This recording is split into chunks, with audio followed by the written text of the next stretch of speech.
Adik-adik. Selamat malam. Selamat malam, Pak Fritz.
kasih dan kebaikannya, marilah datang kepada Tuhan, Sang Batu Penjuru keselamatan.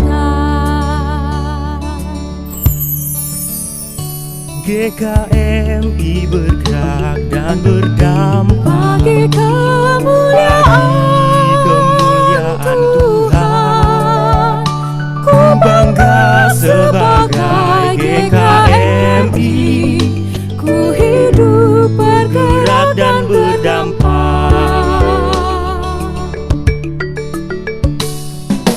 Kamu batu hidup, siap dipakainya untuk membangun kerajaannya. Ibadah yang kudus, keluarga yang kudus, aku hidup bagi dunia. GKMI, batu hidup, rumah rohani yang kudus. GKMI, batu hidup, aku hidup bagi dunia. GKMI, batu hidup, rumah rohani yang kudus. GKMI,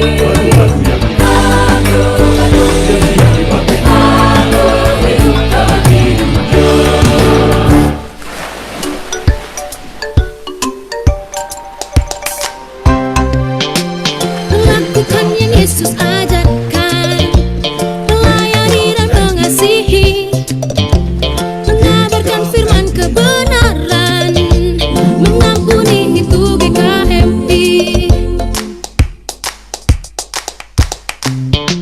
Menegakkan janji keadilan, menebarkan damai sejahtera, mencintai alam lingkungannya, menghargai, itu GKMI.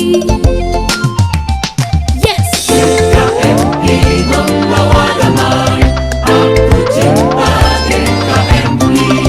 GKMI membawa damai, aku cinta GKMI.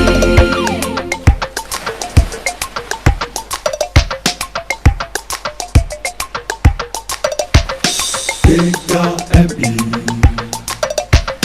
GKMI. GKMI membawa damai, aku cinta GKMI. GKMI membawa damai, aku cinta GKMI.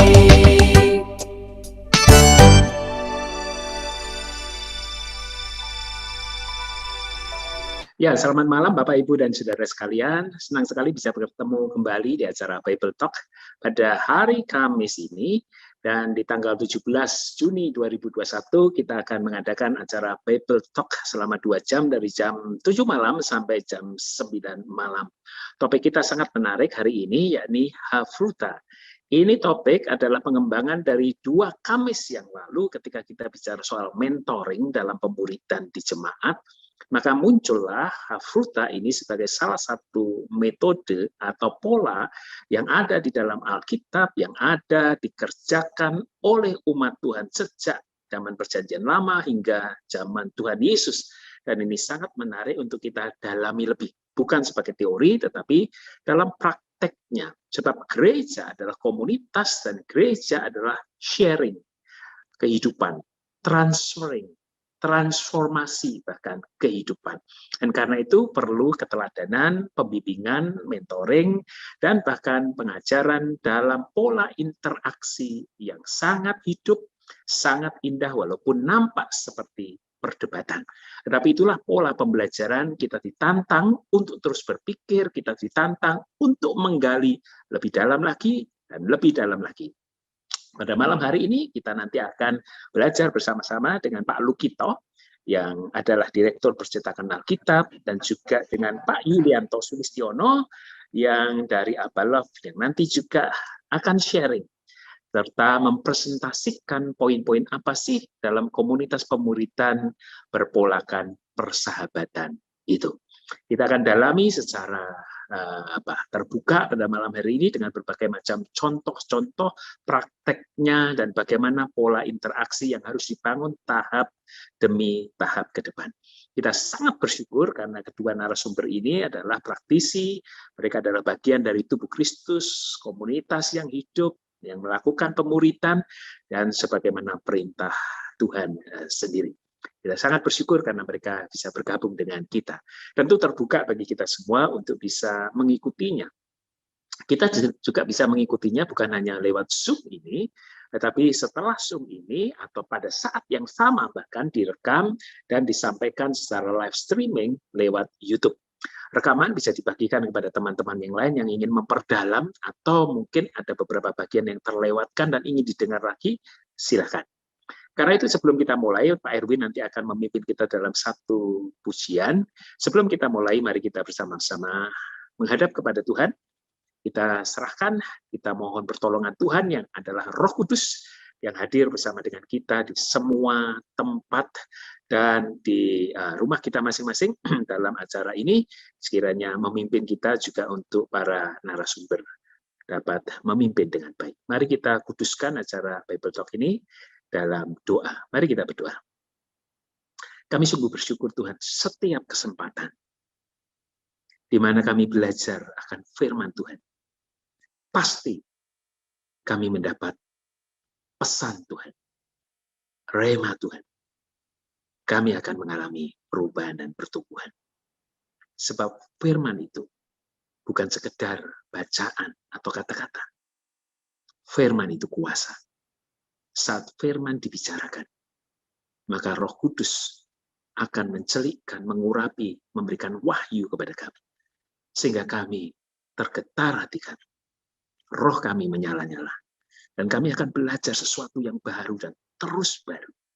Karena sesungguhnya dari kata firman itu sendiri, kami akan mendapati kuasa penciptaan terjadi. Kuasa kemuliaan dinyatakan. Kuasa untuk menata dalam sebuah keteraturan kehidupan yang makin baik dan makin baik. Itu disediakan buat kami. Karena itu kami mensyukuri setiap Kamis. Ketika kami berbicara mengenai firman Tuhan dalam acara Bible Talk, kami mendapati sapaan penyertaan Tuhan yang baik. Berkati kami semua Tuhan dalam keadaan yang sangat siap. Kami mohonkan supaya roh kami dikuduskan oleh roh Tuhan. Pikiran kami dan hati kami terbuka. Kami boleh men-challenge-nya, tetapi dengan sifat dan spirit daripada roh Tuhan sendiri.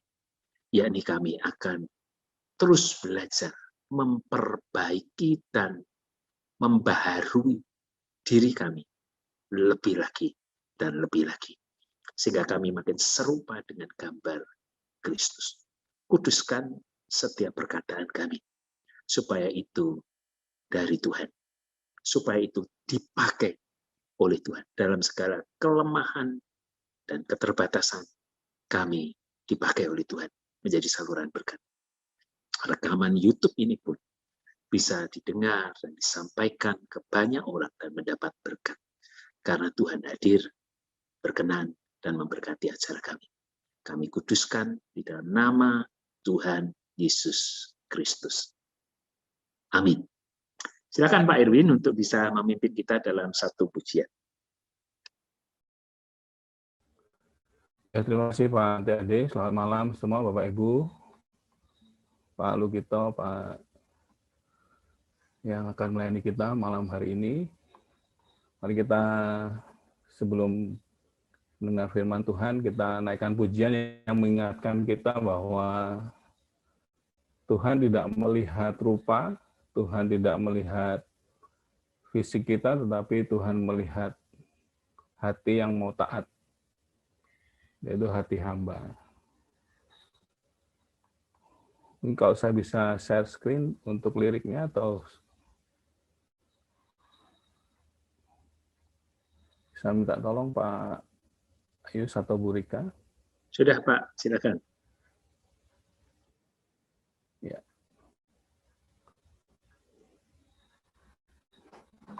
Kita pujian ini Pak Besar.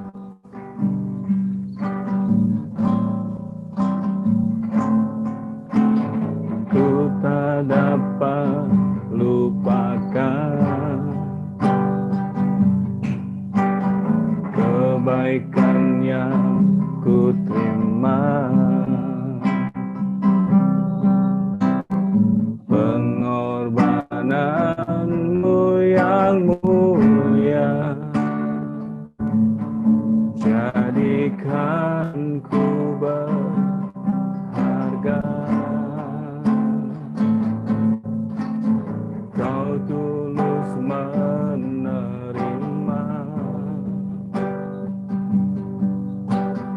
aku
yang ada padaku, ku persembahkan kepadamu, Yesusku.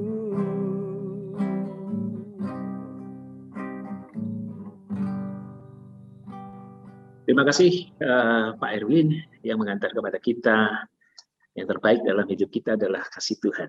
Dan Tuhan yang mewujud dalam gereja sebagai tubuhnya perlu kita pelihara dengan baik dan kembangkan.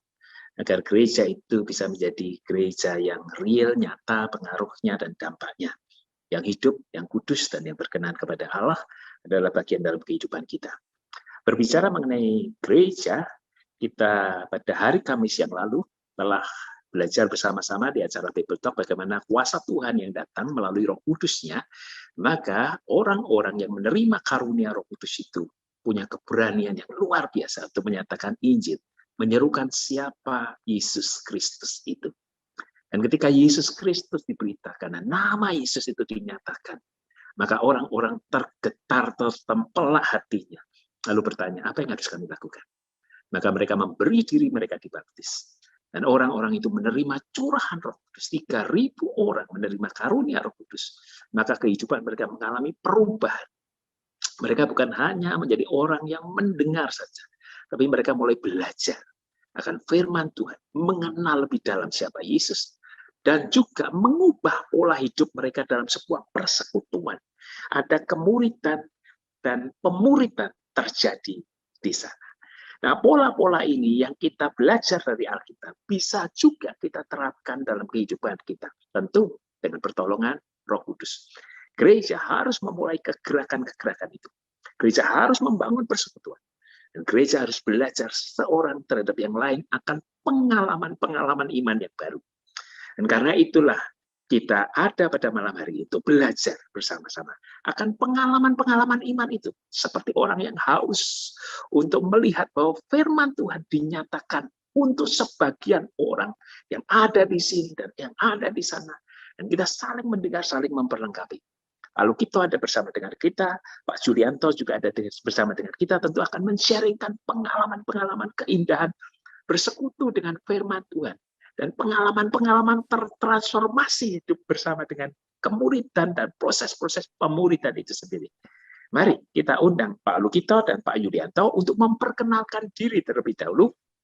Nanti baru kita akan masuk ke dalam materinya. Pak Lukito, silakan Pak Lukito open mic dan memperkenalkan diri. Silakan. Ya, selamat malam, Shalom Pak Timotius, terima kasih buat kesempatannya. Shalom teman-teman GKMI semua. Nama saya Lukito. Maaf, apa suara saya terdengar dengan baik? Terdengar, Pak. Jelas, Jelas. Ya, nama saya Lukito. Anak saya 3, istri 1 biasa. Dan saya kalau boleh dibilang ya kaum awam biasa ya.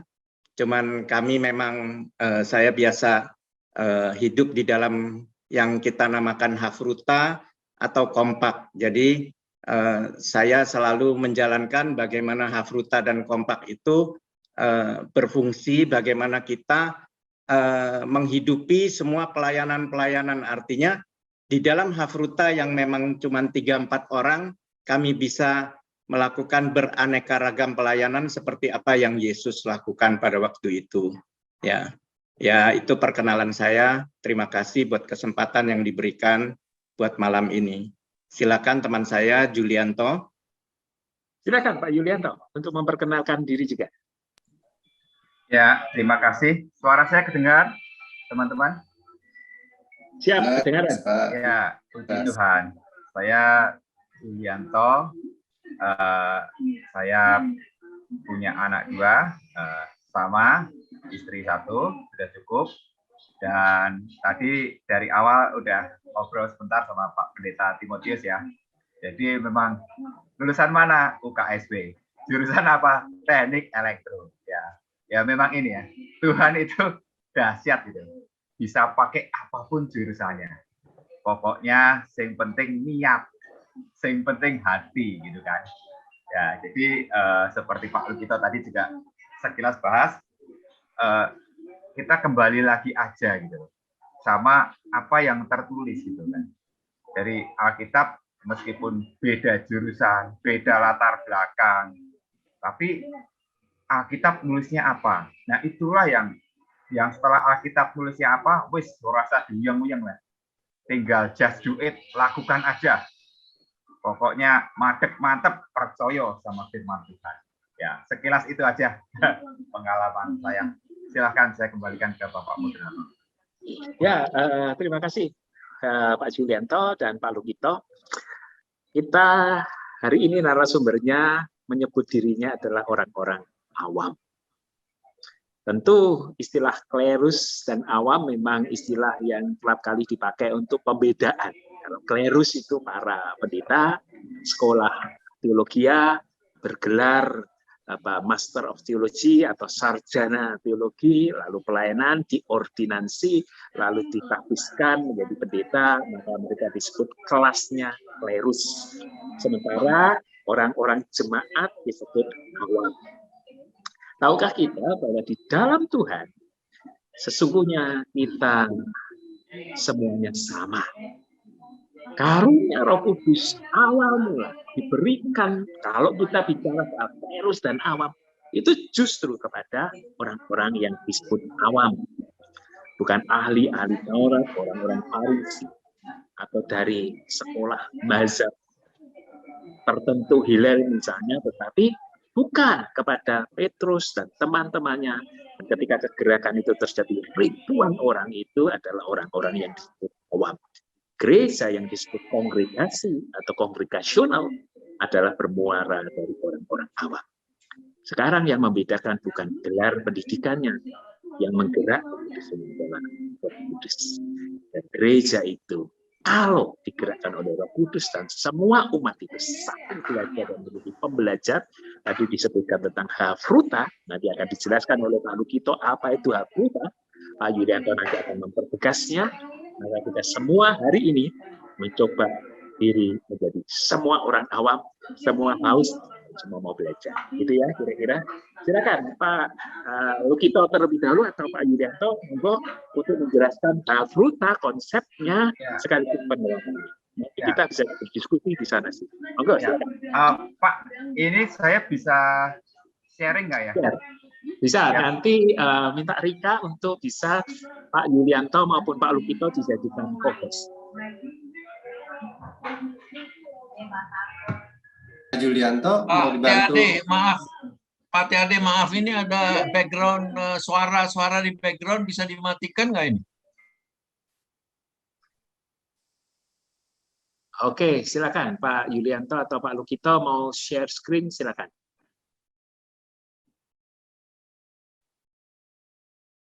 Pak Jul, materi juga udah ada di host sih. Kalau ya, gimana? Pak Jul mau dibantu atau share sendiri? Nggak apa-apa, saya share screen. Oke. Dari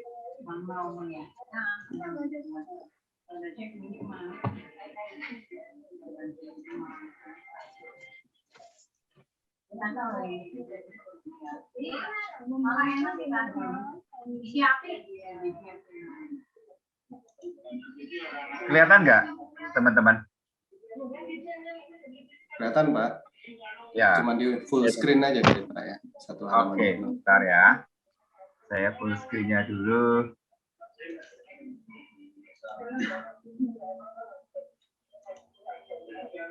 Oke, udah kelihatan Pak Iman ya? Ya, jelas Pak. Oke. Lanjut Pak. Jadi saya mau sekilas. Jadi 2 minggu yang lalu saya itu dengar masalah di GKM ini menarik ya, tentang pemuritan. Terus minggu lalu juga saya ikut dengar menceritakan tentang kisah para rasul 2, 41 sampai 47. Nah, yang saya mau bahas kali ini adalah bukan hasilnya, tapi awal mulanya. Bahwa kisah para rasul itu adalah suatu proses. Dari awalnya itu multiplikasi gitu ya. Jadi saya akan bahas bahwa kalau ini tagline kita ya, satu kompak merintis satu komsel dalam 1 tahun. Maksudnya satu kompak itu satu haputa. Haputa itu adalah 2-3 orang yang sepakat menjadi murid Kristus, tumbuh bersama Kristus, serupa dengan Kristus, melakukan kehendak Tuhan. Tapi yang saya mau bahas adalah bukan ininya, tapi sejarahnya. Oke. Nah, Hafruta ini zaman Tuhan Yesus kan ada ini ya, 2-3 orang cowok, ada cewek, ada suami istri, itu Priscilia dan Aquila, itu zaman para rasul ya. Tapi kita fokusnya di sini. Jadi 3.000 jiwa itu bukan jatuh dari langit. Nah, ini mulai dari sini saya akan mulai diskusi dengan, proses ini saya akan mulai tanya jawab dengan Bro Loki, baru nanti saya akan lempar floor ya. Oke, Bro Loki, tolong bantu saya Bro Loki. Yohanes 1 ayat 35 sampai 40.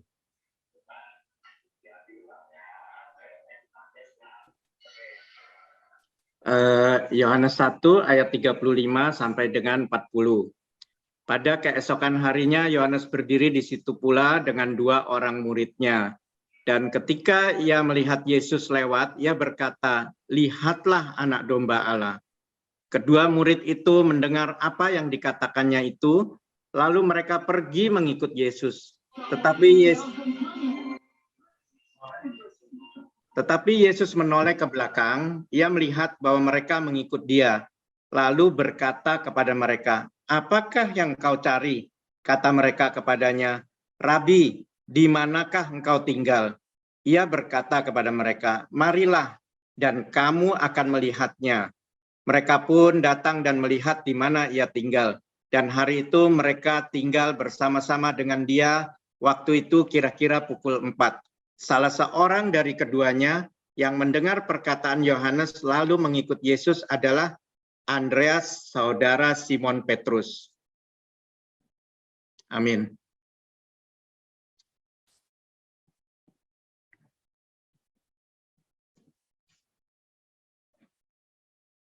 Ya, terima kasih Bro Loki. Jadi kalau kita sama-sama lihat, Tuhan Yesus itu mengambil muridnya itu nggak langsung ombyoan, massal, tapi 2 orang dari Yohanes dan Andreas.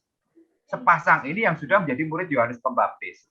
Nah, berikutnya dia dapat Petrus. Petrus itu adanya di ayat 41-42. Tolong bacain Bro Loki. Ayatnya yang ke-41, Andreas mula-mula bertemu dengan Simon saudaranya, dan ia berkata kepadanya, "Kami telah menemukan Mesias," artinya Kristus. Ia membawanya kepada Yesus. Lalu Yesus memandang dia dan berkata, "Engkau Simon, anak Yohanes, engkau akan dinamakan Kefas," artinya Petrus. Amin. Terus baru berikutnya Filipus 43, ayat 43 Bro Loki. Ayat 43, pada keesokan harinya Yesus memutuskan untuk berangkat ke Galilea. Ia bertemu dengan Filipus dan berkata kepadanya, "Ikutlah aku." Filipus itu berasal dari Betsaida, kota Andreas dan Petrus. Oke, jadi Filipus berikutnya. Terus berikutnya Nathanael. Nathanael itu 45 sampai 51. Tolong bacain Bro Loki. Filipus bertemu dengan Nathanael dan berkatalah kepadanya, "Kami telah menemukan dia yang disebut oleh Musa dalam kitab Taurat dan oleh para nabi, yaitu Yesus anak Yusuf dari Nazaret." Kata Nathanael kepadanya, "Mungkinkah sesuatu yang baik datang dari Nazaret?" Oke. Ya, lanjut Bro Loki sampai 51. Kata Filipus kepadanya, "Mari lihatlah." Yesus melihat Nathanael datang kepadanya lalu berkata tentang dia, "Lihat, inilah seorang Israel sejati, tidak ada kepalsuan di dalamnya." Kata Nathanael kepadanya, "Bagaimana engkau tahu mengenal aku?" Jawab Yesus kepadanya, "Sebelum Filipus memanggil engkau, aku telah melihat engkau di bawah pohon ara." Kata Nathanael kepadanya, "Rabi, engkau anak Allah, engkau raja orang Israel." Yesus menjawab kepadanya, Karena aku berkata kepadamu, aku melihat engkau di bawah pohon ara, maka engkau percaya, engkau akan melihat hal-hal yang lebih besar daripada itu. Lalu kata Yesus kepadanya, aku berkata kepadamu, sesungguhnya engkau akan melihat langit terbuka dan malaikat-malaikat Allah turun naik kepada Anak Manusia. Amin. Jadi Tuhan Yesus itu memulai pemuritan itu dari 2 orang, tambah 1, tambah 1, tambah 1, dan akhirnya jadi 6 orang. Orang ke-6 itu Yakobus, adanya di Matius 4, 18, 22. Tolong bacain, Bro Loki, Matius 4, 18, 22. Matius 4 ayat 18 sampai 22. Dan ketika Yesus sedang berjalan menyusur danau Galilea, ia melihat 2 orang bersaudara, yaitu Simon yang disebut Petrus dan Andreas saudaranya. Mereka sedang menebar jala di danau, sebab mereka penjala ikan. Yesus berkata kepada mereka, mari, ikutlah aku dan kamu akan kujadikan penjala manusia. Lalu mereka pun segera meninggalkan jalannya dan mengikut dia. Dan setelah Yesus pergi dari sana, dilihatnya pula 2 orang bersaudara, yaitu Yakobus dan Zebedeus, dan Yohanes saudaranya. Bersama ayah mereka Zebedeus sedang membereskan jala di dalam perahu. Yesus memanggil mereka, dan mereka segera meninggalkan perahu serta ayahnya, lalu mengikut dia. Oke, jadi Tuhan Yesus ternyata memulai pemuritan itu dari 1-2 orang. Terus pengutusan.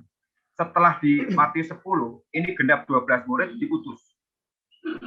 Ini sudah jadi 12 orang. Yang tadinya 6 orang, terus jadi 12 orang. Kira-kira dalam waktu 1,5 tahun. Oke, saya mau shortcut dulu ya. Cepat-cepat baru nanti langsung ke prakteknya. Pelayanan multiplikasi yang kita ini. Nah, kadang-kadang orang bingung, loh, memang amanat agung harus dilakukan dengan cepat. Nah, inilah dari 2 Tesalonika 3 ayat 1, firman Allah yang hidup saya bacakan. Akhirnya saudara sekalian, yang saya kasih, menjelang akhir surat ini, saya mohon supaya saudara berdoa untuk kami. Pertama-tama, berdoalah supaya firman Tuhan menyebar dengan cepat dan mendapat kemenangan di mana-mana. Menyelamatkan orang di segala tempat, seperti halnya saudara diselamatkan pada waktu firman itu datang kepada saudara. Oke, teman-teman, itu sekilas dari ini. Sekarang saya mau cerita tentang praktek-praktek yang kita lakukan. Apakah mungkin dari 2 orang ini kita bisa berkembang gitu kan? Oke, Bro Loki, halo Bro Loki. Ya, siap. Tolong ceritain kompak kita kira-kira 10 bulan lalu. Kita dari 2-3 orang, terus melayanin 1 orang, yaitu saudara Bro Loki. Mungkin tolong diceritain itu dulu, Bro Loki. Ya, terima kasih. Shalom, selamat malam teman-teman. Sebetulnya tadi saya senang lagu yang tadi kita sama-sama naikkan, dibilang gini, kau bukan Tuhan yang melihat rupa. Kau tulus menerima aku apa adanya. Jadi sebetulnya saya ini dari dulu, saya Kristen dari kecil. Jujur, kalau disuruh nyari jiwa, paling gerah, paling males, paling nggak sanggup saya nyari jiwa, ya kan? Tapi sejak 10 bulan yang lalu saya dibentuk kompak itu Hafruta tadi, dan kompak Hafruta ini kita udah baca tadi di kisahnya Injil, bahwa tujuan Hafruta adalah menjangkau jiwa, ya kan? Tujuan Hafruta menjangkau jiwa. Jadi saya Lukito yang susah ngomong, yang males nyari jiwa, yang nggak mampu nyari jiwa, disuruh menjangkau jiwa. Aduh, itu beban yang paling berat banget buat saya, ya kan? Terus satu hari ini mulai kisahnya, saya disuruh antar istri saya ke rumah kakaknya. Jadi saya nganter istri saya ke rumah kakaknya perempuan, terus saya drop istri saya. Pas istri saya turun, dia tanya sama sama istri saya, suamimu mana? Dia bilang gitu. Itu di mobil udah mau jalan. Panggil, tolong panggil, sini. Terus saya dipanggil, saya turun. Lalu kakaknya itu ngomong, maksudnya, aduh, Lok, kakiku sakit banget nih, aku nggak bisa jalan, kakiku sakit, pinggangku sakit semua. Ya pokoknya badan saya sakit semua, saya berat kayaknya kalau jalan, kaki saya digandulin besi, kata dia. Sebelumnya bahwa dia bukan anak Tuhan tentunya. Tapi dia tahu bahwa saya anak Tuhan, dan dia bilang, lu tolong doain gua deh. Maksudnya biar Yesus bisa nyembuhin gua gitu. Gua udah putus asa, udah nggak sanggup, saya nggak bisa jalan, dia bilang gitu. Lalu saya suruh luruskan kakinya, diangkat gitu, ditaruh diganjel sama bangku ya, jadi dia duduk selonjor gitu, terus kakinya saya jamah, dengkulnya, terus saya berdoa. Saya mulai berdoa, Tuhan kiranya Engkau melakukan sesuatu buat kondisi ini, bahwa Cici ini lagi sakit kakinya ya, bla bla bla bla bla, pokoknya sebisa saya berdoa lah. Dan pada waktu itu istri saya nggak ikut nolongin saya, dia istri saya ke dapur, saya doain cicinya, terus setelah beberapa menit saya berdoa, dan pada saat itu saya sungguh-sungguh berdoa dengan sungguh-sungguh, lalu dia mulai bereaksi, dia mulai bermanifestasi, terus akhirnya dia seperti apa, mengerang-ngerang begitu, terus dia teriak-teriak, dia teriak-teriak, pokoknya panik gitu. Dan saya pun kaget, tapi ternyata bahwa ada reaksi, ada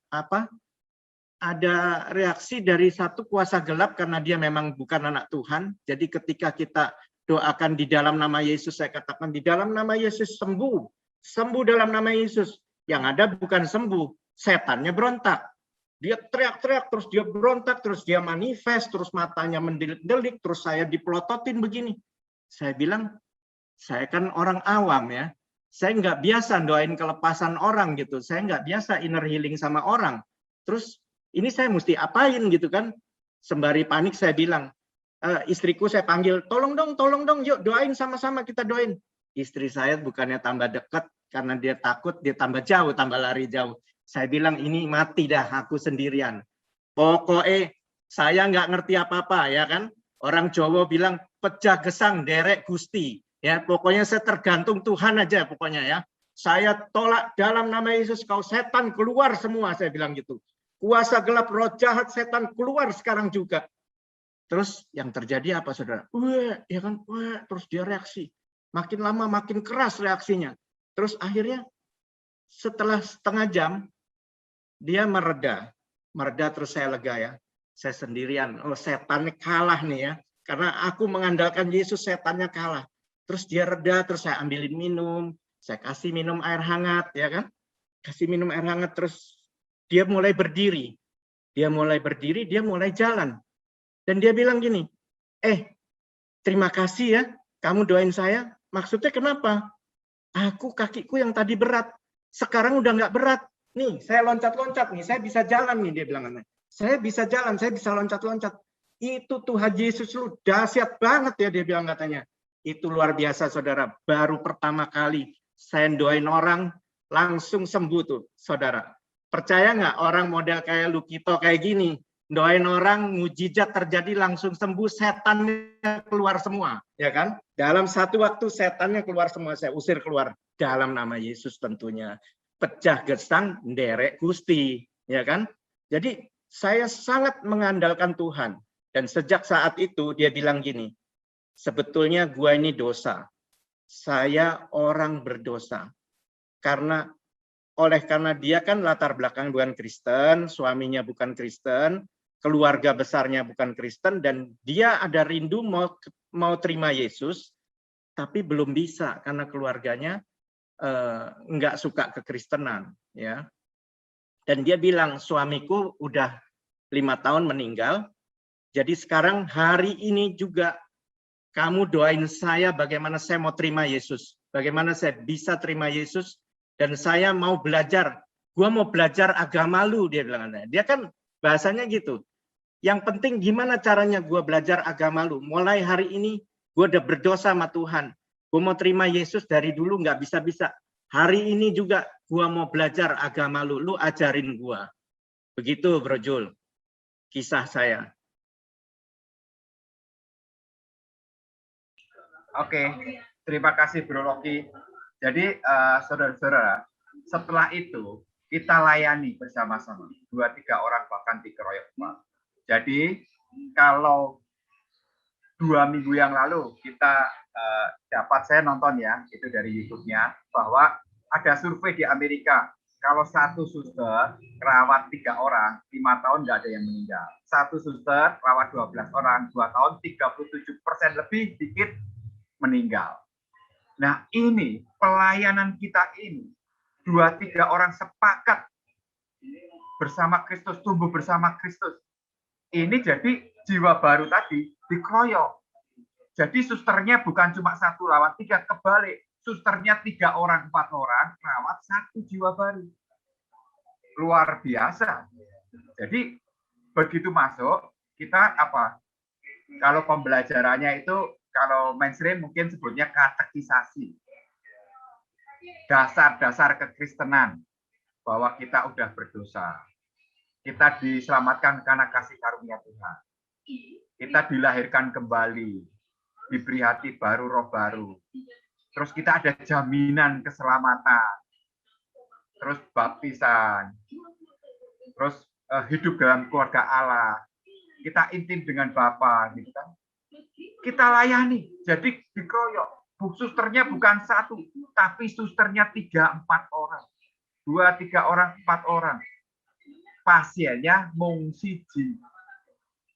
Dahsyat saudara-saudara. Kita keroyokan ini, saudaranya Bro Loki, akhirnya dia meskipun ya, lewat Zoom semua nih Tuhan, saudara-saudara ya. Jadi teknologi itu berfungsi. Karena amanat agung tidak mensyaratkan tidak boleh pakai teknologi. Tidak mensyaratkan nggak boleh jarak jauh. Tidak dibatasi. Gitu. Jadi kita lakukan. Sampai mau dibaptis, dia ngasih syarat. Rumahku harus diusir setannya dulu. Nggak adalah. Syarat dan ketentuan berlaku. Ya kita lakukan aja. Kita percaya aja. Lukas 10 ayat 19, Bro Loki tolong bacain. Ya, sebentar. Lukas 10 ayat 19. Lukas 10 ayat 19.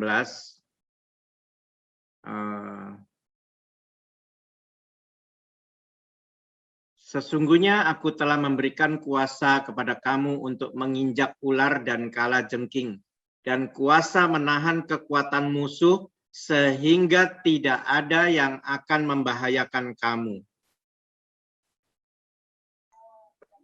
Satu lagi, Lukas 4 ayat 18-19 dulu.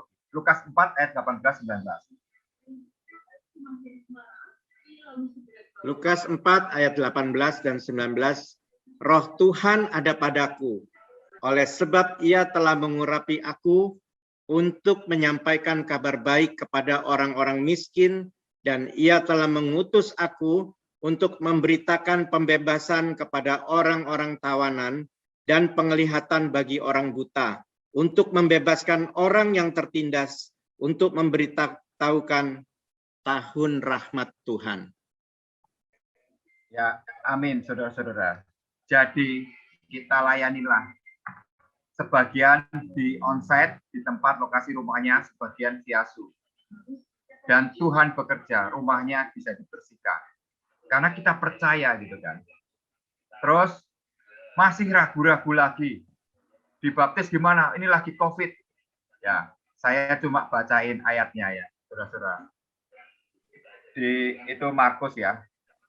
Percaya dan dibaptis akan diselamatkan. Saya nanya, ada nggak ayatnya dibaptisnya itu nunggu Natal, nunggu COVID selesai? Kalau ada, coba perlihatkan ke saya. Dengan ayat itu aja, saudara-saudara, dia akhirnya pelajaran baptisan yang harus kita ulang 3 kali ya. Dia akhirnya seminggu ngomong sama ini, Bro Loki, saudaranya. Ya, Lok, gua mau dibaptis. Memang firman Tuhan dahsyat, saudara-saudara. Ya dan amin. Kalau ada orang-orang lagu-lagu, kita bacain aja apa kata firman Tuhan. Bukan apa kata saya, tapi apa kata firman Tuhan. Jadi Tuhan melatih kompak kita ya. Doa penyembuhan tadi. Doa usir setan. Ya kan? Terus melayani baptisan. Ya, baptisannya via Zoom ya. Jadi teman-teman, kita ini benar-benar memegang teguh apa kata firman Tuhan. Di Matius 28 ayat 18 sampai 20 saya bacain. Yesus mendekati mereka dan berkata, "Kepadaku telah diberikan segala kuasa di surga dan di bumi." Jadi setelah Tuhan Yesus ngasih jaminan, pokoknya dia berkuasa di surga dan bumi, karena itu baru nyuruh kita, pergilah, jadikanlah semua bangsa murid dan baptislah mereka dalam nama Bapa dan Anak dan Roh Kudus. Dan ajarlah mereka melakukan segala sesuatu yang telah kuperintahkan kepadamu. Dan ketahuilah, aku menyertai kamu senantiasa sampai kepada akhir zaman. Jadi, janjinya ini sampai kepada akhir zaman. Bukan cuma kepada muridnya doang, 12 murid. Kalau 12 murid kan udah meninggal. Nah, ini kan sampai sekarang. Berarti ini kami yakini, ini perintah buat setiap orang percaya. Murid Kristus, murid sejati Kristus. Ya dan amin. Pokoknya dia ngomong, dia menyertai kita sampai kepada akhir zaman. Roh Tuhan, Roh Allah yang ada pada diri kita, Roh Kudus yang ada dalam diri kita, lebih besar dari segala sesuatunya, bisa usir setan, menyembuhkan penyakit, bisa melepaskan dari keterikatan, kita lakukan. Ya dan amin.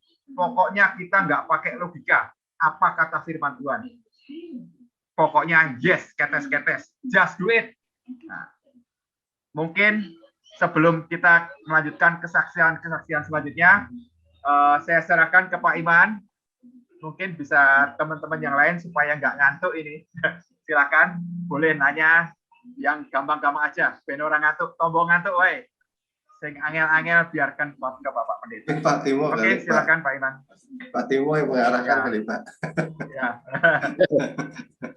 Ya, terima kasih Pak Yulianto. Bahwa yang pertama bahwa Allah bisa bekerja lewat banyak cara, tidak harus dibatasin pada 1-2 pola cara.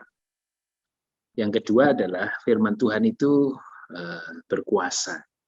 Amin. Penggalian kita melalui ekspositoris atau penggalian kita melalui pendekatan apapun juga akan mendapatkan pesan-pesan yang memang bermakna bagi kita.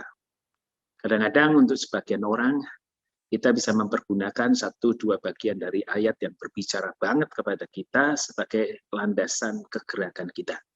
Dan itu oke, no problem, asal kita bisa mempertanggungjawabkan kepada Tuhan. Pengalaman-pengalaman real di lapangan itu kadang-kadang memang berbeda dengan apa yang selama ini secara sistematisir atau sistematika kita dengar dalam ajaran-ajaran dari kehidupan bergereja. Nah, pengalaman dari Pak Lukito tadi real, dan itulah yang membuat dia mulai tertarik dan tergerak untuk mendalami dan belajar dan saling mengajak teman untuk memperkuat pelayanannya. Dan itu berkembang.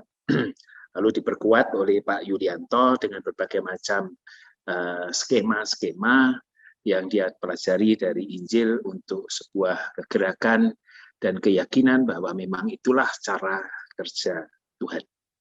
Tentu teman-teman di sini bisa untuk bertanya atau berinteraksi dengan pola dan pengalamannya. Kita share. Kali ini kita share dari titik sudutnya adalah pengalaman-pengalaman iman yang kita alami, yang kita rasakan. Tuhan berbicara kepada kita, lalu pengalaman-pengalaman iman itu yang mulai menggerakkan kita. Sejauh bahwa pengalaman-pengalaman itu di cross check dari kebenaran firman Tuhan dan bisa dipertanggungjawabkan, maka itu akan membawa sesuatu pesan-pesan yang penting untuk kita bisa pelajari dari sisi pengalaman-pengalaman itu. Pengalaman orang lain bisa memperkaya pemahaman kita.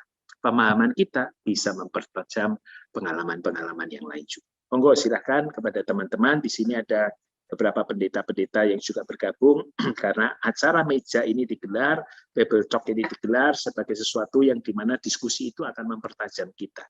Dan membuat kita saling mengisi satu dengan yang lain. Monggo silakan teman-teman yang mau bergabung dan mau bertanya atau sharing supaya kita bisa mempertajam dan memperdalam pemahaman kita.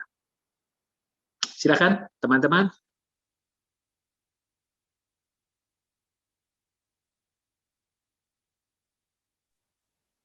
Shalom, selamat malam. Ya, shalom, selamat malam.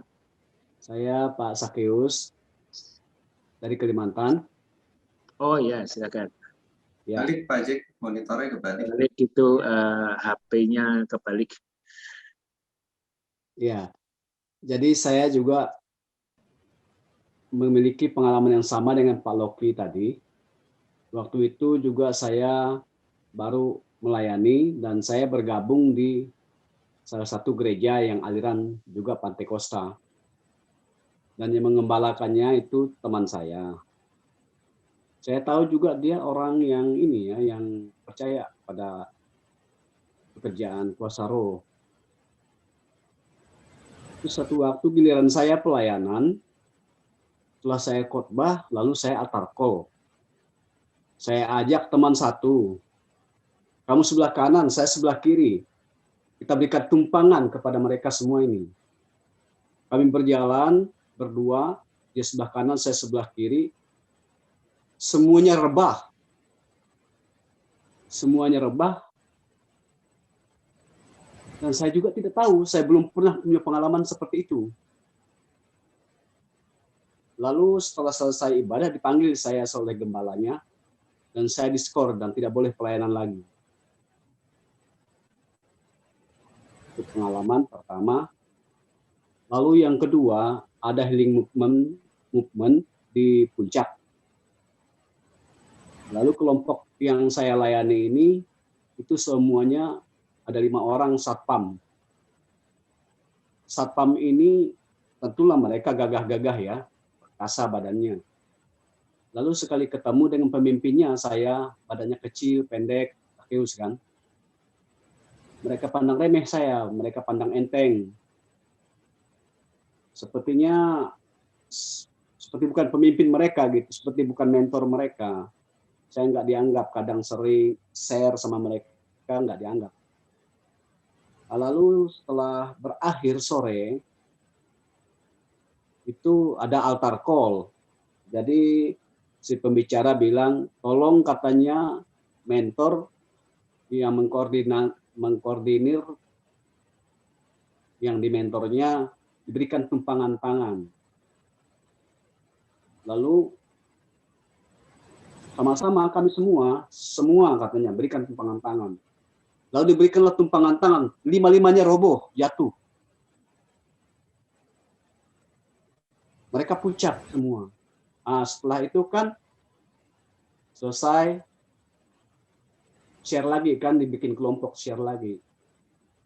Lalu mereka bilang sama saya, Bapak sakti ya katanya. Saya bilang ini bukan karena saya sakti, saya bilang. Ini transfernya kuasa roh ini dari pembicara tadi. Dia diurapi, saya nangkap urapan itu dan saya tumpangkan tangan, transfer saja saya bilang. Jadi ini bukan pekerjaan saya, ini bukan juga pekerjaan pembicara. Ini pekerjaan roh. Oh begitu ya Pak ya? Ya, saya bilang, ini pekerjaan Tuhan. Lalu setelah itu mereka mengerti, mereka minta maaf sama saya. Pak, minta maaf Pak, tadi kami mandang remeh Bapak. Tidak apa-apa sebenarnya. Jadi sebenarnya kasih dalam Tuhan, seringkali kita melayani banyak hal-hal yang kita tidak mengerti gitu, tapi terjadi dalam pelayanan ya di lapangan. Kita tidak tahu, tidak mengerti, tapi terjadi. Tuhan bukakan. Nah, saya pikir juga bukan hanya Pak Loki dan saya mengalami situasi seperti ini, teman-teman juga pasti mengalami hal yang sama. Karena kita semua bergerak dalam kuasa Allah. Amin. Dan berkati, terima kasih. Ya, terima kasih untuk sharing dan pengalaman-pengalaman yang dialami. Silakan teman-teman yang lain mungkin bisa juga memberikan sharingnya atau masukan-masukan dari apa yang dipahami tentang hafruta dan pemuridan. Monggo silakan. Saya akan teruskan dulu ya, nanti sambil jawab ya Pak David ya. Bro Loki, tolong bacain Ibrani 3 ayat 12 sampai 14. Ya, shalom Bro Loki. Ya, Ibrani 3 ayat 12. Waspadailah hai saudara-saudara, supaya di antara kamu jangan terdapat seorang yang hatinya jahat dan tidak percaya oleh karena ia murtad dari Allah yang hidup. Tetapi nasihatilah seorang akan yang lain setiap hari, selama masih dapat dikatakan hari ini, supaya jangan ada di antara kamu menjadi tegar hatinya karena tipu daya dosa. Karena kita telah beroleh bagian dalam Kristus, asal saja kita teguh berpegang sampai kepada akhirnya pada keyakinan iman kita yang semula. Oke, terima kasih Bro Loki. Ya. Tolong diceritain pengalaman kompak kita ini. Jadi gaya hidup kompak kita yang ketemu tiap hari, terus pelayanan kompak kita yang melayani dari Lombok, Kalimantan, Bali dan lain-lain, Jakarta. Ya. Sebelum nanti kita masuk ke angka ya. Oke, silakan Bro. Jadi sebetulnya setelah tadi yang kakaknya istri saya itu, saya tentu senang sekali karena saya dapat 1 jiwa. Terus kita bisa kateksasiin jiwa ini, terus dia bertumbuh, terus dia mau dibaptis, terus maju mundur mau dibaptisnya, saya juga ngeri-ngeri sedap. Artinya ini beneran mau baptis nggak ya? Mau baptis kok mundur-mundur? Saya juga ya senang dan kadang-kadang apa ya berdebar-debar gitu. Tapi sebetulnya intinya bukan itu. Saya bilang, Tuhan, aku nih tekak lidah, aku nih nggak bisa ngomong. Aku udah punya 1 jiwa di kompak saya. Tapi Tuhan kirim lagi dong jiwa yang lain gitu kan. Masa cuma 1 Tuhan gitu. Karena kan tadi visi misinya 1 kompak, ya kan, 1 komsel dalam 1 tahun. Jadi saya modalnya 1 kompak harus bisa menciptakan 1 komsel, komunitas sel, yang kira-kira 15 orang atau 20 orang dalam 1 tahun. Nah kan saya cuma punya 1 jiwa. Terus saya berdoa, terus saya diingatkan Tuhan, saya punya teman di Lombok. Sebetulnya bukan teman, bekas karyawan saya, dia pulang kampung ke Lombok kira-kira udah 25 atau 30 tahun yang lalu gitu ya. Jadi saya hubungi dia, terus saya tanya, kamu mau nggak kompak sama saya, hafruta sama saya? Oh mau, dia bilang dia seneng banget gitu, dia pokoknya exciting sekali. Sehingga saya punya 2. Terus kita biasa mulai dengan yang kita sebut SPK, yaitu kateksasi tadi. Jadi kita ketemu seminggu 2 kali, 3 kali kita ketemu lewat Zoom juga saudara. Dan akhirnya dia membawa temannya. Ketika dia membawa temannya pun saya udah pernah kenal ketika saya ke Lombok. Temannya ini orangnya keras kepala sekali saudara.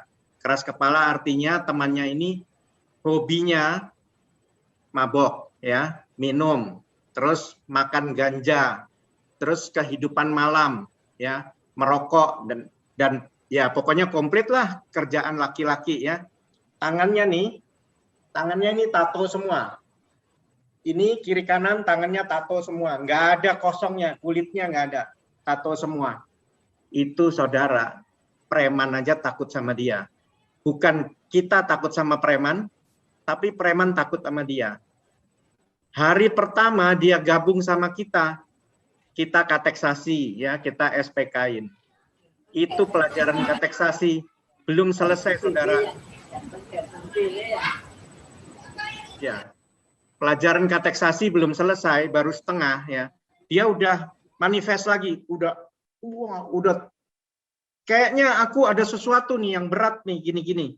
Lalu kita inner healing, pelayanan pelepasan lagi.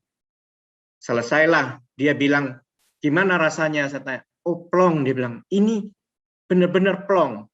Terus pertemuan berikut, kita kasih kateksasi yang session kedua, dia begitu lagi. Sampai 4 kali, saudara. 4 kali tiap hari adalah doa pelepasan. Akhirnya dia bilang apa? Saya baru kali ini. Dari dulu saya paling benci sama kekristenan. Saya paling nggak suka sama pendeta. Saya benci sama pendeta. Saya kepahitan sama pendeta. Tapi karena pelepasan 4 kali ini, kasih Tuhan ada di dalam diri saya. Saya bisa mengasihi orang lain. Saya bisa mengampuni istri saya. Saya bisa punya sukacita. Dan saya mau lepas dari keterikatan saya tentang minuman yang tadi itu. Ya, itu satu yang luar biasa dari Lombok yang kita dapatin. Ya. Terus saya punya dapat teman yang saya nggak kenal dari Kalimantan. Singkat kata, dia telepon saya, dia bilang, saya minta dilayani pelepasan karena saya punya keterikatan kebiasaan pria yang jelek, yaitu pornografi dan bla bla bla bla bla, ya, yang pokoknya jelek banget deh. Saya tanya, kamu Kristen bukan? Oh iya, saya Kristen. Saya bahkan song leader, dia bilang. Saya pemimpin pujian dan saya memang aktif di gereja. Saya tanya, kenapa kamu telepon saya? Orang biasa kayak gini, kayak Loki begini. Kenapa kamu nggak minta tolong teman-teman gereja kamu? Dia jawab gini, saudara. Kalau saya minta tolong teman gereja saya, kan saya malu, Pak. Dia bilang. Oke, singkat kata satu hari, kita lewat Zoom, kita doakan dia, dan dia mengalami pemulihan-pemulihan, dia mengalami pelepasan. Singkat kata, satu hari, kami memang punya Zoom ibadah sejati, pagi-pagi itu doa pagi. Saya juga nggak tahu teman saya itu masuk di Zoom itu, dia masuk di Zoom itu, dan dia bersaksi sendirinya. Saya nggak tahu kalau dia yang bersaksi. Dia bersaksi seperti ini, saudara. Saya punya wanita idaman lain. Ini istri saya punya pria idaman lain di sebelahnya dia, bersaksi bersama-sama. Dia bilang gini, saya menolong istri saya untuk menjumpai pria itu supaya dia melepaskan istri saya dari hubungannya. Istri saya, bininya bilang, saya menjumpai wanita idaman si suami saya ini supaya wanita itu melepaskan suami saya. Saudara, satu jiwa yang kita layani, sepasang, dia mengalami pemulihan. Bukankah itu luar biasa, saudara? Ya, itu luar biasa banget. Hari ini di kompak kami punya lebih dari 15 orang damai yang tiap hari kita berjumpa untuk kompak sama-sama. Jadi hari ini dari satu yang kakak perempuannya istri saya itu, hari ini udah ada 15 orang lebih, dan minggu lalu kami sudah celebrate, kami pembukaan komunitas kerajaan, artinya komsel yang terdiri dari lebih dari 25 orang. Lebih dari 20 orang, sorry. Karena yang 5 orang pas nggak bisa. Ya. Jadi itu kesaksian singkat saya. Sebetulnya kalau mau detail, tiap hari kita mengalami mujizat. Silakan, terima kasih Bro Jul. Ya, terima kasih Bro Loki. Jadi teman-teman, tiap hari kita itu ketemu gitu kan. Itulah komunitas kerajaan Allah. Tubuh Kristus terikat dengan sendi-sendi kasih Kristus gitu kan. Urat-urat yaitu kasih Kristus itu. Dan bukan cuma itu teman-teman.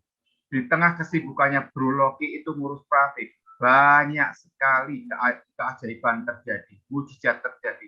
Begitu kita hidup untuk melayani jiwa-jiwa, Tuhanlah yang membereskannya. Oke, mungkin satu dulu kesaksian Bro Loki. Timing bell Bro Loki. Nanti baru saya lanjutin ke angka-angka. Silakan Bro Loki. Nggak bosenin teman-teman aku bersaksi ya. Jadi sebetulnya saya itu Bro Iman tahu tuh saya kerjanya percetakan. Nah, karena saya percetakan mesin-mesinnya, mesin-mesin tua tahunnya antara 80-90.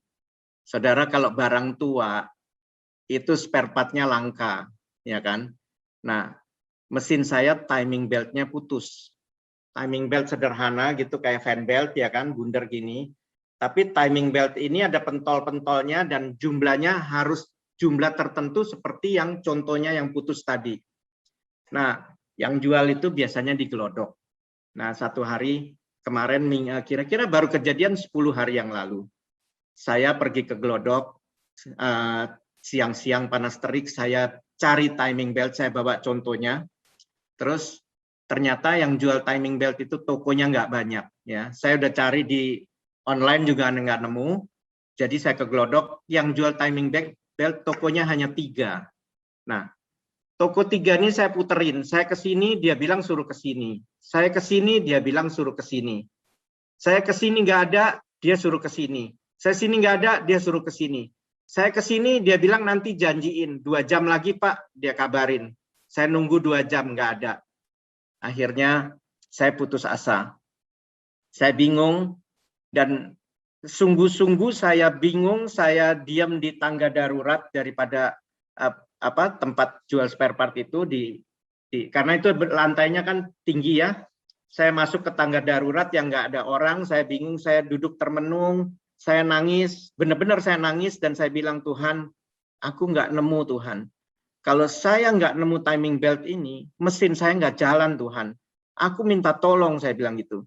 Saya teringat Bro Jul, saya telepon, Bro Jul, aku nyari timing belt nggak nemu. Tolong doain saya dong. Ya biasa anak Tuhan kan, dalam nama Yesus. Kuasa dari surga, kasih karunia dari Bapa, timing belt sudah diterima oleh Loki, dia bilang. Timing belt sudah diterima. Kami terima timing belt dengan iman dalam nama Yesus. Ya saya sih aminkan aja, amin. Amin sembari nangis, sembari ini panas, udah keringetan semua. Amin ya, amin. Tapi perut saya lapar. Terus saya pergi makan dulu, saya makan mie. Saya bingung, ini mau ke toko mana? Ini nggak ada, ini nggak ada, cari toko lain nggak ada. Saya balik ke toko yang ini. Saya bilang, Ci, cariin dong timing belt ini. Marah lah orang ini bilang, kamu udah saya bilang nggak ada, kamu balik lagi. Ya tapi tolonglah Ci, saya bilang, tolong Ci. Saya diam di situ setengah jam, dia nggak ladenin saya. Karena saya masih di situ, dia bilang, oke deh, aku telepon temanku. Dia angkat telepon. Nggak lama, ucuk-ucuk dia ngomong, dia bilang gini, kok timing beltnya ada, dia bilang katanya. Harganya segini, mau nggak? Saya bilang, saya mau timing beltnya, harga segitu saya bayar, saya bilang gitu. Langsung saya bayar, dia bilang, besok lusa ambilnya. Karena besok hari libur, besok lusa ambilnya. Besok lusa saya balik, saudara, timing beltnya ada. Bukankah doa itu memang apa yang kita perkatakan sesuai firman Tuhan? Jadilah sesuai firman Tuhan. Jadi, apa yang saya kerjakan, yang Bro Jul kerjakan, saya tidak khotbah, Bro Jul tidak khotbah, tapi kami belajar dari firman. Kami baca firman. Jadilah menurut firman. Puji Tuhan, saudara. Itu kesaksian saya tentang timing belt tadi. Sesuatu yang nggak mungkin. Logika saya bilang, nggak mungkin, aku udah ke sana. Tapi iman mengatakan bahwa saya sudah menerimanya. Ya, itulah kesaksian saya. Demikian, Bro Jul. Terima kasih. Ya, jadi gaya hidup ini adalah keseharian, saudara-saudara. Bruta itu 2-3 orang tiap hari terkoneksi dengan iman. Kasarnya 24 jam, tapi dalam roh. Jadi kalau ada apa-apa ya WA, telepon aja gitu kan. Saling mendoakan. Banyak kehidupan sehari-hari. Ya, jadi kalau disaksiin ini. Monggo silakan teman-teman yang lain kalau mau mengambil waktu ini untuk sharing atau bertanya juga boleh, karena ini forumnya Bible Talk adalah forum untuk berdiskusi. Teks Alkitab juga boleh, lalu kemudian kita sharing mulai dari pertanyaan pergumulan, kok bisa seperti ini, apa betul ini dari Tuhan atau bukan, ya boleh. Monggo, mari kita saling mengasah dan memperdalam pengertian kita. Ya, Pak, saya cuma mau nambahin, mungkin di sini asing yang namanya kompak ya.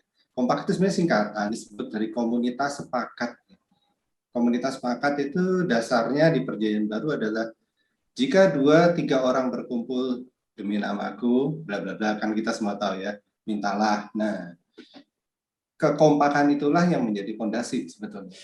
Kita selalu doa sepakat, yuk kita doain si A, yuk kita doain si B. VIP listnya siapa misalkan, atau ini ada pergumulan. Nah, maka itu menjadilah namanya kompak. Dari kompak itu menjadi komunitas kerajaan. Komunitas kerajaan itu kira-kira komsel kalau orang sebut, atau komunitas disebutnya juga tegar, komunitas terang dan garam. Kadang disebutnya seperti itu komsel. Jadi cuma mau nambahin. Nah, kalau tadi yang saya kesaksian dikit boleh, saya mungkin ke arah komunitas kerajaannya kali ya dalam komsel artinya gitu. Saya ngalamin love encounter, bisa ada koloki nih di sini. Saya pertama kali datang di tempatnya koloki dulu. Ini para suheng saya nih. Kakak seperguruan nih, koloki, Pak Budi, Pak Jul. Saya masih muda aja deh. Nah, saya ngalamin love encounter, saya ngalamin power encounter, saya ngalamin truth encounter, itu di komunitas ini juga sebetulnya gitu. Bagaimana saya lihat koloki, respon koloki terhadap istri, saya ngalamin love encounter di situ. Wow, kok bisa ya responnya seperti itu ya? Saat dia ngalamin tekanan, kok dia bisa berespon dengan benar ya meskipun. Nah, saya belajar dari situ, dari Pak Budi, saya belajar dari Pak Yul. Jadi komunitas yang kecil, tapi kalau intensif itu menurut saya jauh lebih efektif ya, saya pikir gitu. Karena di situ kita benar-benar life sharing gitu loh, nggak cuma sekedar transformasi, nggak cuma sekedar transfer ilmu gitu loh. Biasa kan kalau kita pemuritan kan biasa di kelas satu orang guru, terus kita duduk jejer-jejer 24 modul gitu. Setelah lulus ya udah pemuritannya selesai. Tapi yang di sini pola pemuritan ini benar-benar seumur hidup gitu. Nah, mungkin kalau dasarnya Pak Yul lebih tahu dah dasar Alkitabnya. Kenapa pemuritan itu sebenarnya seumur hidup? Bukan pemuritan yang sifatnya modular, 24 kali ketemu, 2 jam, satu arah, selesai, dapat sertifikat. Nah, bukan pola pemuritan itu, dan akhirnya saya ngalamin banyak di sini. Cuman banyak banget, jadi mungkin yang singkat aja karena terkait dengan orang ya ada koloki di sini. Saya pernah dipanggil koloki, bahkan, Iman, kamu nggak boleh begini. Nah, di situ kan memang menegur, menguatkan. Nah, terima kasih beneran itu. Itu aja sih kesaksian saya. Ya, terima kasih Iman.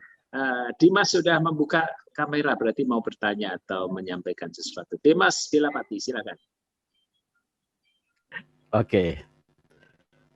Malam ini ada nilai baru yang bisa kami dapatkan. Situasi pandemi, banyak orang yang tentu punya banyak masalah. Dan kadang mereka tidak punya tempat untuk berbagi. Dan mungkin ini seperti ini cara Tuhan untuk membuka pikiran kita. Bahwa menjaring komunikasi. Apa yang mungkin Bapak-Bapak lakukan dan sangat tepat ya, kita mulai membangun dari keluarga. Dan ada banyak keluarga kita yang mungkin akhir-akhir ini jauh dari Tuhan. Dan itu pola pendekatan yang sangat tepat. Karena kita sudah saling tahu, kita bisa memberi kekuatan dan lain sebagainya. Yang saya mau ngomong begini. Ada teman, dia barusan kehilangan suami yang sangat dia cintai. Orang Kristen yang taat. Dia aktif. Dia seorang perempuan, punya 3 anak. Dia sangat kecewa terhadap gereja karena masalah ini. Suami masuk rumah sakit karena kasus COVID gelombang pertama, yang dulu yang masih biasa, sekarang yang gelombangnya parah ini lebih banyak lagi tentunya. Suaminya di rumah sakit sekitar 1 minggu di ICU, dia tidak pernah ketemu. Meninggal, dia tidak di samping, dan itu satu kekecewaan yang luar biasa. Dan yang saya kaget adalah dia kecewa terhadap gereja. Dia kecewa terhadap hamba Tuhan. Kita tidak bisa menyalahkan gereja, kita tidak bisa menyalahkan hamba Tuhan karena kita gagal membina hal seperti ini. Karena akhir-akhir ini banyak jemaat yang menaruh harapan penuh kepada hamba Tuhan atau menaruh harapan penuh kepada gereja. Padahal kita punya kekuatan yang besar di antara sesama kita, di antara 1-2 orang. Dan di saat dia lemah, di saat dia membutuhkan kekuatan, dia kecewa. Saya sempat masuk dan bertanya, dia ngomong. Di saat dia membutuhkan kekuatan 1 orang pun yang bertanya atau memberi kekuatan, dia kan tidak mungkin harus WA, aduh tolong dong saya. Tidak, kan ada, setiap orang punya sifat seperti itu. Tapi bagaimana kita aktif untuk bertanya, untuk mendampingi, itu yang penting. Dan ini kita kan tidak punya seperti itu. Dan inilah satu pembelajaran bahwa mungkin sekarang kita harus membentuk hal-hal seperti ini. 1-2 orang yang bisa peduli dan berbagi.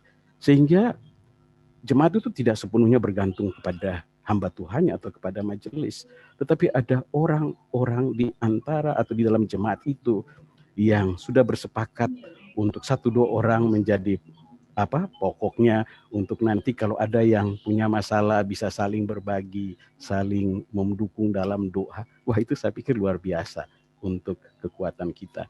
Jadi terima kasih untuk hal-hal yang baru ini. Dengan demikian saya berpikir apa yang dikemukakan Pak Timo tadi untuk harus kita lakukan itu.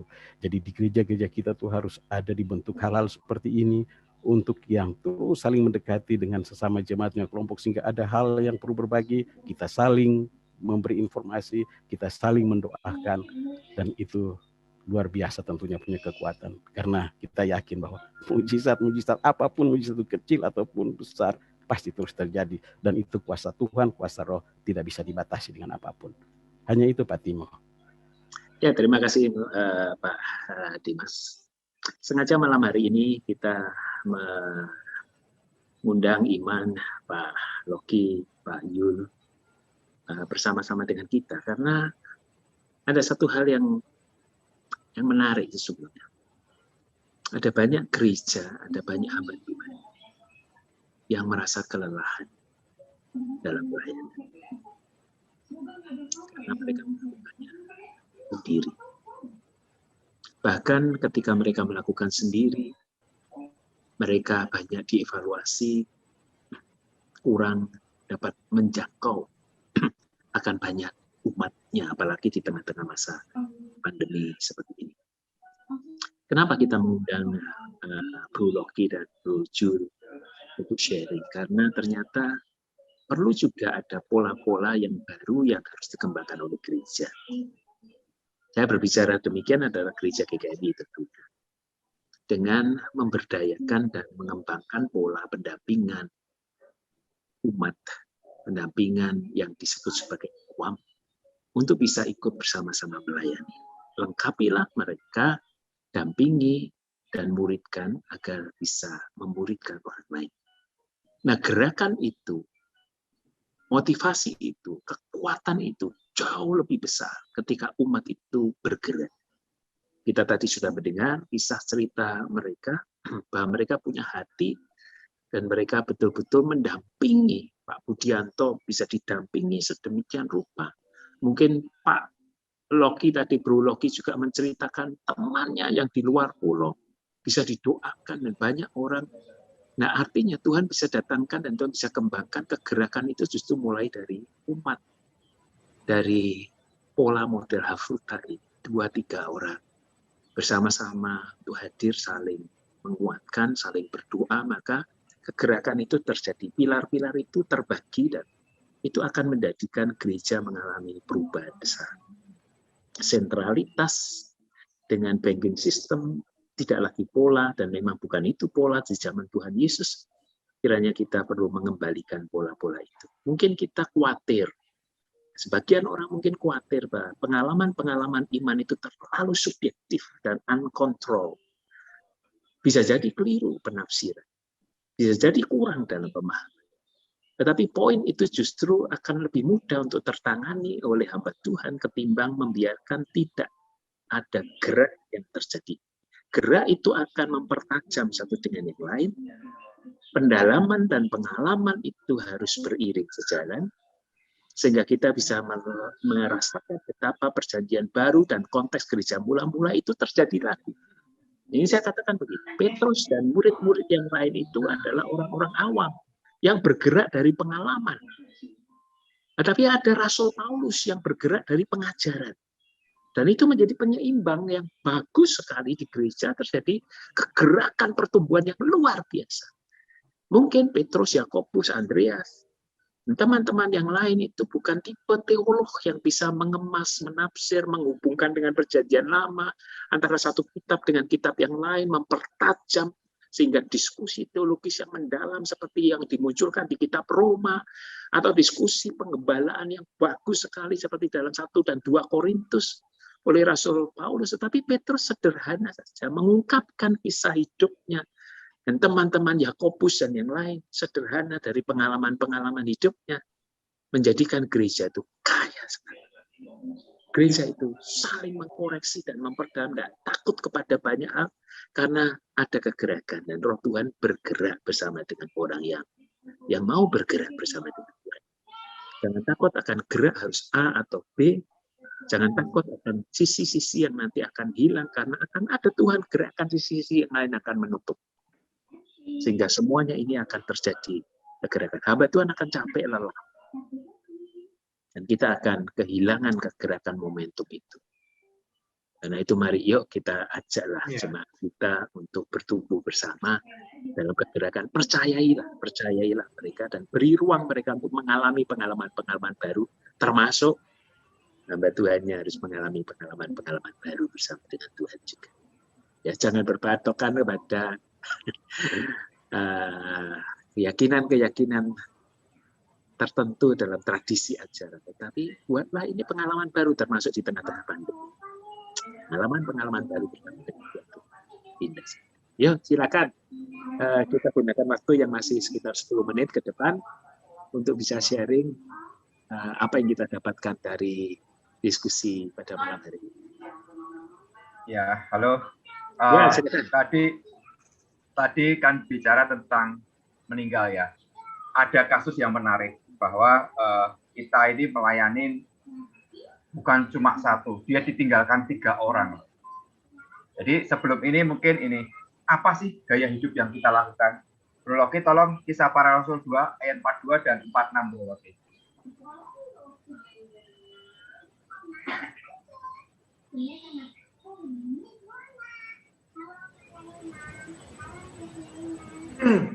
Kisah Para Rasul 2 ayat 42.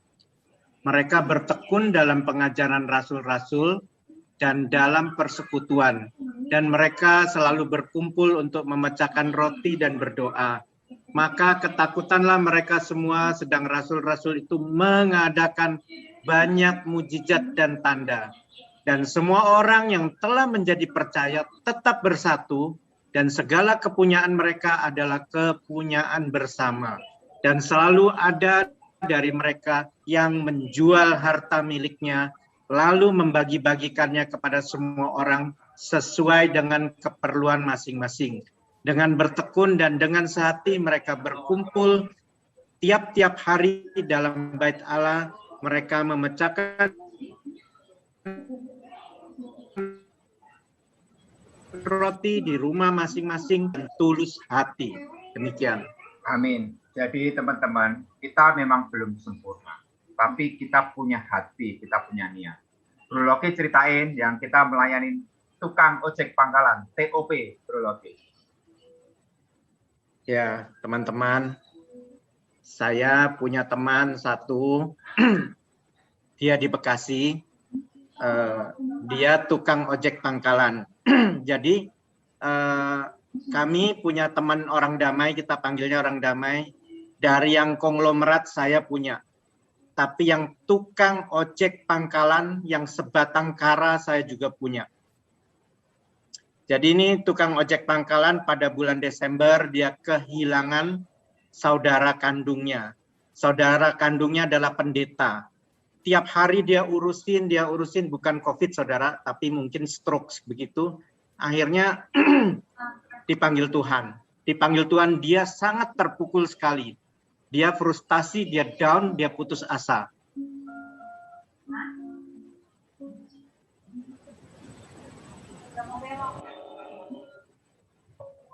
Terus kami temani.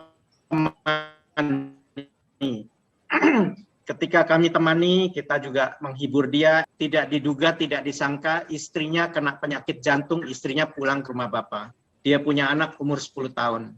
Dia masih down karena kakaknya meninggal, yang hamba Tuhan tadi. Sekarang istrinya yang meninggal. Istrinya sakit jantung, bukan COVID, saudara. Istrinya sakit jantung, mendadak pulang. Dan dia punya anak umur 10 tahun, namanya Nomensen. Ya, kesian banget. Jadi anak ini tidak punya mama, sedangkan papanya harus ngojek. Saudara tahu kalau ngojek itu kan dapat hari ini untuk makan hari ini. Kalau dia nggak berangkat ngojek, dia nggak bisa makan. Tapi bagaimana dia punya anak satu, nggak mungkin anaknya dibawa ngojek. Sehingga Bapak ini dia sangat sulit banget, sulit sekali. Kita tiap hari kita doakan dia, kita hibur dia, kita kasih kekuatan, kasih firman. Satu hari dia bilang sama kami, kakak kandungnya lagi sakit COVID di rumah sakit, pasang ventilator. Aduh, kita juga pusing, kita juga stres, maksudnya tertekan banget, kita doakan terus.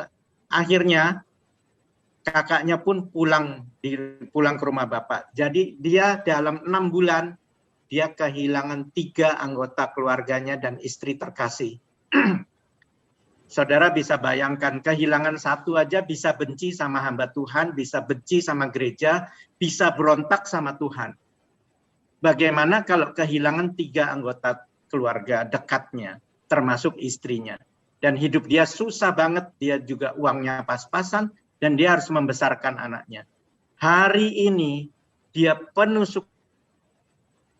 sukacita, dan dia bilang apa? Semestinya saya kawin lagi. Saya punya pengganti istriku buat anakku. Tapi saya putuskan, saya tetap membesarkan anak saya belum mau menikah lagi. Saya masih berdoa sampai Tuhan mengatakan sesuatu kepada saya, apa saya perlu kawin lagi atau saya enggak. Jadi kalau saya enggak pun saya juga mau jadi seperti Paulus, bahwa saya sendirian. Saya masih mampu sebagai tukang ojek pangkalan, saya masih mampu membesarkan dan membiayai anak saya. Bukankah teman-teman itu luar biasa banget? Ya. Jadi itulah sekilas hari-hari yang saya lalui. Terus satu kali lagi tadi saya dengan Pak Tim, kan kalau misalnya doa dijawab Tuhan katanya kebetulan ya. Ada yang bilang begitu, itu sebetulnya salah besar. Alkitab itu pedoman hidup kita. Manual book kita itu Alkitab. Jadi marilah kita baca Alkitab. Saya mau nanya, teman-teman pernah kehilangan handphone nggak? Siapa yang pernah kehilangan handphone?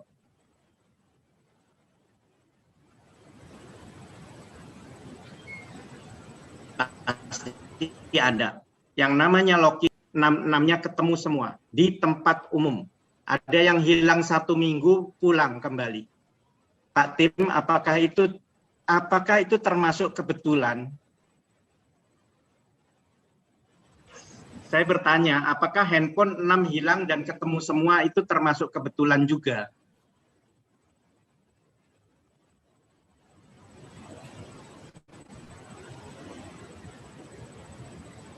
Suara saya nggak dengar?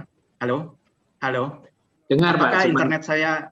Ya, internetnya yang agak terganggu. Ya. Jadi 6 handphone itu ketemu semua, Pak. Apakah itu kebetulan? Itu kuasa Tuhan, mujizat Tuhan. Ya, kalau kuasa Tuhan bisa terjadi sama Loki, kuasa Tuhan juga bisa terjadi sama semua saudara yang hadir di tempat ini. Percayalah, ya dan amin. Nggak ada hidup saya yang tidak ada mujizat. Tiap hari saya ngalamin mujizat. Saksinya Pak Iman. Silakan Pak Iman. Terlalu banyak kalau kayak bingung yang mana ya. Jadi kalau lebih ke arah ini kali ya, lebih ke arah kita Hafruta ya. Artinya mujizat yang terjadi saat Hafruta.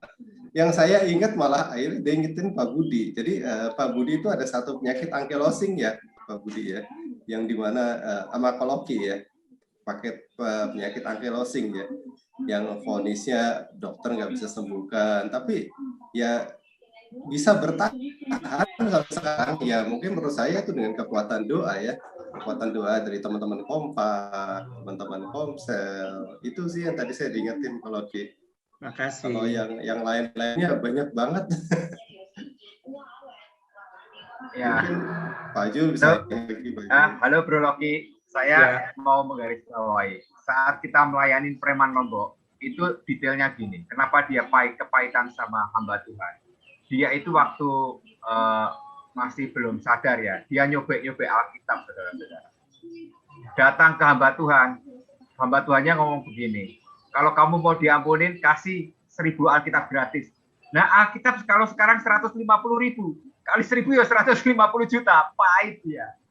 Saya nggak mau macam-macam. Cuma ini, Bro Loki tolong 1 Petrus 3 ayat 18. Saya nggak mau macam-macam, saya cuma suruh baca ayat ini. Salah satunya ayat ini, saudara-saudara.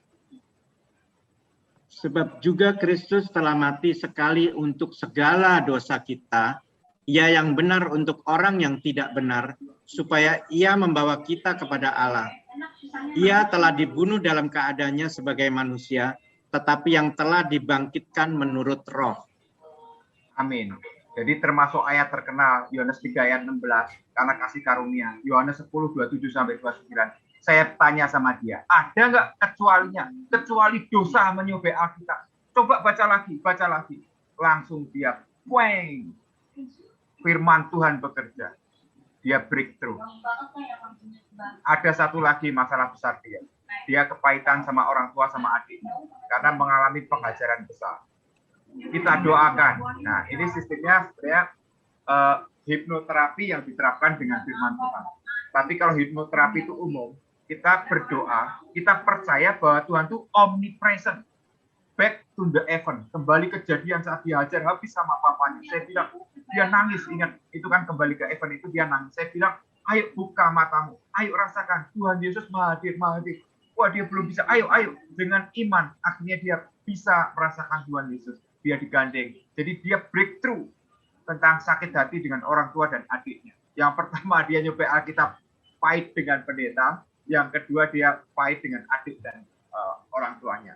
Jadi, kita cuma imanin firman Tuhan itu ya dan amin. Kalau Tuhan Maha Hadir, berarti kita aja yang nggak sadar kehadiran Tuhan. Begitu kita percaya firman itu, akhirnya ini dilepaskan. Dan ada banyak saudara-saudara. Ada juga orang yang udah lama ikut Tuhan, pelayanan, mengalami hubungan perisek banyak orang. Kita nggak menghakimi. Kita doakan, lepaskan satu-satu keterikatan, kita pakai firman Tuhan. Itulah pelayanan inner healing. Jadi kita kembali ke firman Tuhan ngomong apa? Balikin lagi semua firman Tuhan. Kita dengan iman, nggak pakai logika. Tuhan bekerja. Bukan saya bekerja, bukan Loki bekerja, tapi firman Tuhan yang bekerja. Yes. Kira-kira itu, saudara-saudara. Kita berjalan dengan iman sesuai dengan firman Tuhan. Merenungkan firman Tuhan siang dan malam, bukan cuma sekedar merenungkan, tapi harus menjadikan dia pusat solusi, satu-satunya dasar, ya dan amin, sebagai salah satunya sokok guru, satu-satunya dasar dalam hidup kita. Menjadikan firman Tuhan gaya hidup kita. Kita mau menghidupi, mau mengalami firman Tuhan. Akhirnya yang Bro Loki bilang, dari tukang ojek sampai konglomerat, Tuhan bisa kirim ke kita. Kita tuh sopo sih, kita bukan siapa-siapa, tapi Tuhan Yesus Maha Besar yang ada dalam diri kita masing-masing. Oke, silakan saya kembalikan ke Pak Timotius. Oke, terima kasih. Waktu juga yang memisahkan kita. Ada banyak sekali kejadian, ada banyak sekali mukjizat, ada banyak sekali pengalaman iman. Jikalau kita berjalan bersama dengan Tuhan, Amin. maka kita akan melihat banyak hal dari sisi-sisi yang baru. Sangka kita tidak ada jalan keluar. Tetapi ketika kita berjalan dengan Tuhan, banyak jalan keluar. Sangka kita itu peristiwa biasa. Tetapi ketika kita berjalan dengan Tuhan, kita melihat di balik peristiwa biasa, ada peristiwa yang luar biasa. Amin. Intinya bagaimana kita makin dekat dengan Tuhan. Dan kita tidak pernah berjalan sendiri. Kumpanis. Mari kita berjalan bersama dengan Tuhan. Tuhan adalah teman seperjalanan kita. Yes. Dan kita membutuhkan teman-teman seperjalanan yang lain untuk bisa melihat wajahnya Tuhan berkarya di antara kita.